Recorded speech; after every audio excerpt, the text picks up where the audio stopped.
Hello, and welcome to Unity of Fredericksburg. My name is Andrea, and I am pleased to welcome all of you to the Unity of Fredericksburg weekly online gathering. At Unity of Fredericksburg, we are advancing the movement of spiritual awakening and transformation through unity, a positive path for spiritual living. We thank those of you watching on YouTube, live or later, and invite you to subscribe to our YouTube channel. If you are able to attend live, we encourage you to join us in the Zoom community room for the full Sunday morning experience, including music, prayer, and connection.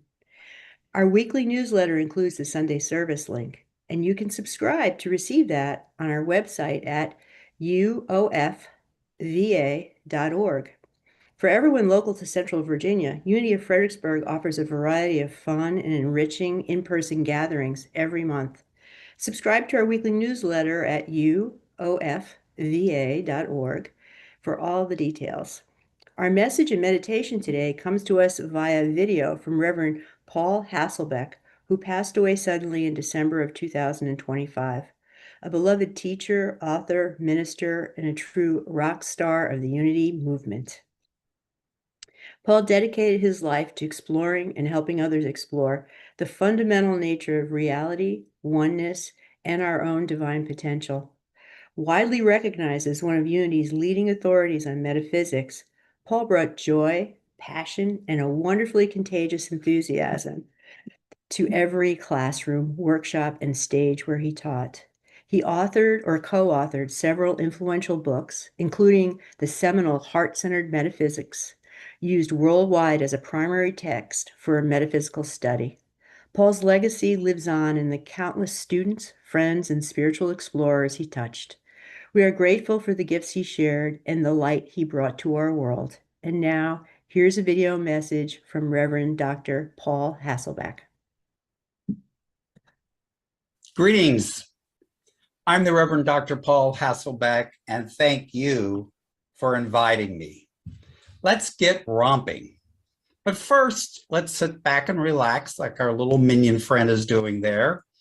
And I always like to remind you that I have an email address, alberthasselbeck@gmail.com, in case you want to reach out to me for any questions or comments or concerns. My website is paulhasselbeck.com. And then I have a website for my podcast, metaphysicalromp2.com, that I create with my friends, Bill and Cher Holden. And so this is user-friendly metaphysics. Does God use us? And certainly the idea that God uses us pervades our culture and actually pervades maybe all cultures way back to the beginning of time. And I think it's time we question that answer. So first, I'd like you to simply understand, relax. Belief is encouraged, but not required. And unanswered questions are far less dangerous than unquestioned answers. And both play a role in our spiritual growth, in our expanding, and our evolving, however it is you see that happening on your spiritual journey. So from the Gospel of Thomas, the second saying, Jesus said that one who seeks not stop seeking until that person finds. There's something very similar found in the Bible about that, right? However, in the Gospel of Thomas, it goes on to say, and upon finding, the person will be disturbed, and being disturbed will be astounded and will reign over the entirety. Now, for me, that means reigning over the entirety of our consciousness. So we are fully human and fully divine. What I mean by that is I'm right here in front of you, fully human, but am I expressing the full spectrum of what it means to be human? And as I sit here, I am fully divine, but I don't know the full extent of my divinity or your divinity. We simply know that it exists. So, an unquestioned and unexamined answer. God uses us. And we see this in that range of consciousness we call vessel consciousness, where we're a vessel for God, or we're an instrument for God, or we're a conduit for God. All of those phrases that separate us from the awareness of the divine. So from a unity conference way back in 1923, I found this quote: God only does what man says he shall do. God is our servant. When I read that for the first time in the Unity archives, I was stunned. I was disturbed. I was thinking blasphemy, because I had never questioned that answer, that God uses us. It feels good. It feels special to think that God is using us.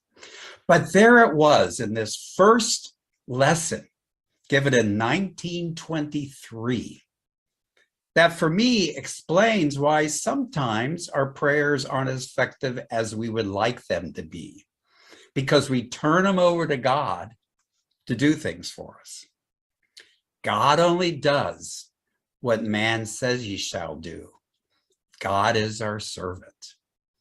And then Charles goes on to say, did you ever think of that? And that question, it's like a dawning in our mind, isn't it? It's opening up the possibilities. He then follows that with, and you can read it along with me, that this wonderful Spirit of God, out of which everything is made, is here at all times, is always present with us, and we are using that God. And once again, the first time I read that, it was like, because that was an answer I had never questioned. As a reminder, Myrtle Fillmore, one of the co-founders of Unity, defined God this way: God is it, neither male nor female, but principle. So we do a little word substitution, abracadabra, and we get principle only does what man says principle shall do. Principle is our servant. Now that feels a little more comfortable, doesn't it, than saying God is our servant? Well, at least I hope it does. And then from Atom Smashing Mind, we have this amazing quote. I'm going to read it. You read it with me. Then we're going to update it to 2022 terms. The creations of the one mind are ideas. The ideas of God are potential forces waiting to be set in motion through proper formative vehicles. The thinking faculty in man is such a vehicle. Now let's think about this. When we think of God as divine mind, we think divine mind has ideas like our human little m mind has little I ideas and thoughts. However, divine mind is principle. Divine mind is divine ideas. And they are simply existing. And they are full of infinite potential and infinite possibility, waiting to be set in motion through proper formative vehicles.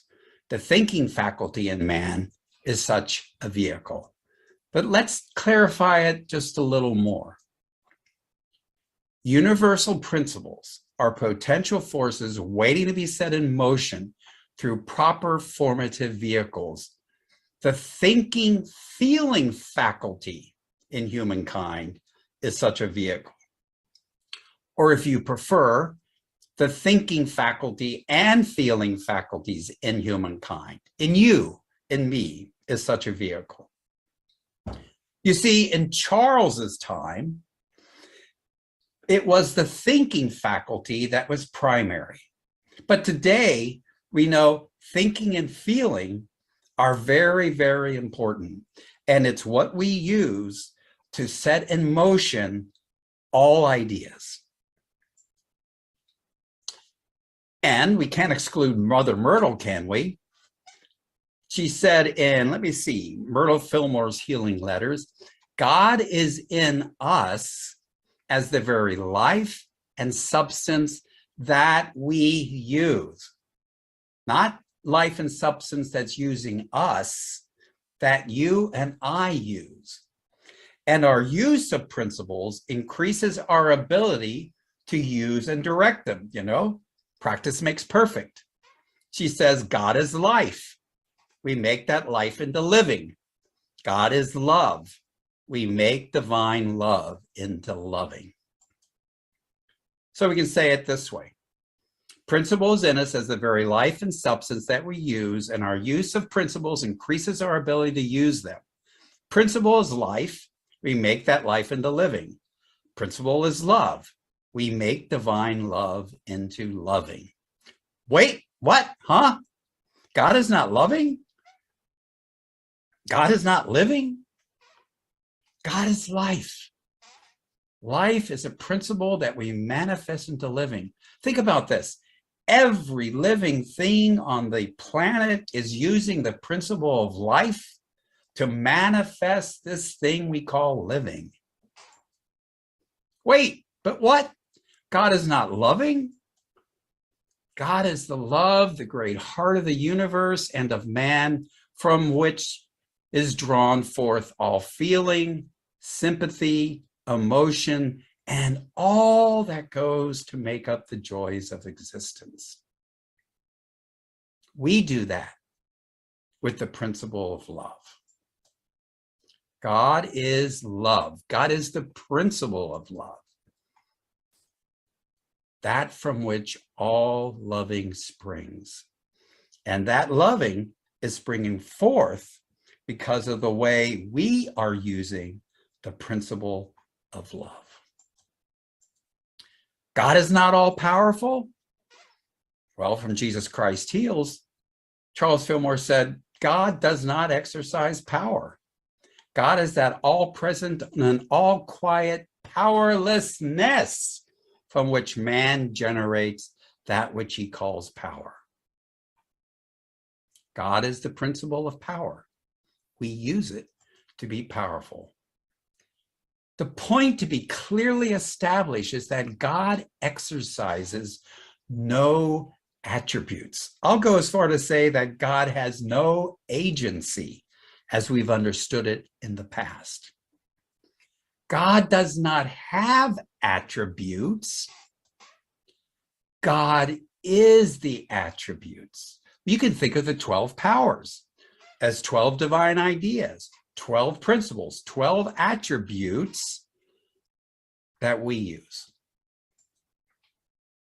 And if you can conceive that all that principle is right at hand for your use, all principles can be grasped and used by you.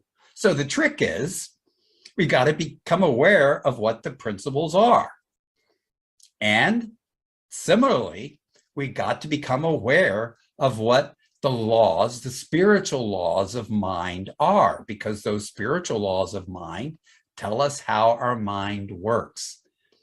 Most of you have probably heard of the law of mind action. That law tells us when we hold a thought in our mind with feeling, we produce similar thoughts and feelings in our minds. That's how we grow those clusters of thoughts and feelings. Myrtle Fillmore called them thought colonies. And then in this unpublished piece I found, take this into your heart. There is but one power. Now, we say that every Sunday. There is but one power. But he goes on to say, we use power as we will. If we send it out by our thought and word in hate, it destroys. But if we send it out in love, it builds. There are not two powers, but two ways of using power. In unity, we don't have two powers. We don't have a power for good and a power of evil. We have a principle of power that God is. And how we use that is colored and defined by our own consciousness. Send it out in hate, it destroys. Send it out in love, it builds, and anything in between.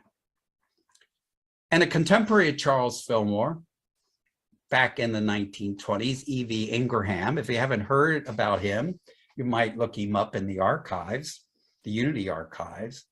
Here's a very powerful thing he said in the May issue of the 1920 Unity magazine, which was an issue on the power of the 12 powers. He said, "We already have all the power there is, but we have either repressed their forces or directed them in the wrong channels.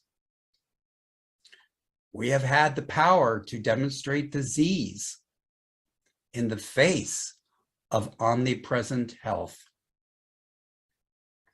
poverty in the presence of inexhaustible substance, and seeming death in the presence of eternal life."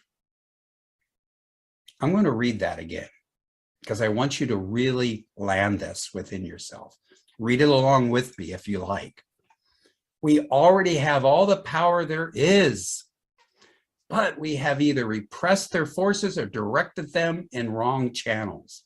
We have had the power to demonstrate disease in the face of omnipresent health, poverty in the presence of inexhaustible substance, and seeming death in the presence of eternal life. You see, Eric Butterworth said, God is present in its entirety at every point in space, all at the same time. We could say principle or power is present in its entirety at every point in space, all at the same time, always available to us, available for us to use. So does God use us? No. We use God. So it's important for us to understand what God is as principle, to know what those principles are, to know what those powers are, to know what those laws are, so we can begin using them consciously rather than unconsciously. Because the truth is, we cannot not use them. We can not use them. We are using them all the time. And once we know that, and once we learn them, metaphysics becomes a lot more friendly, a lot more practical, and a lot more applicable. Bless you, and thank you for listening.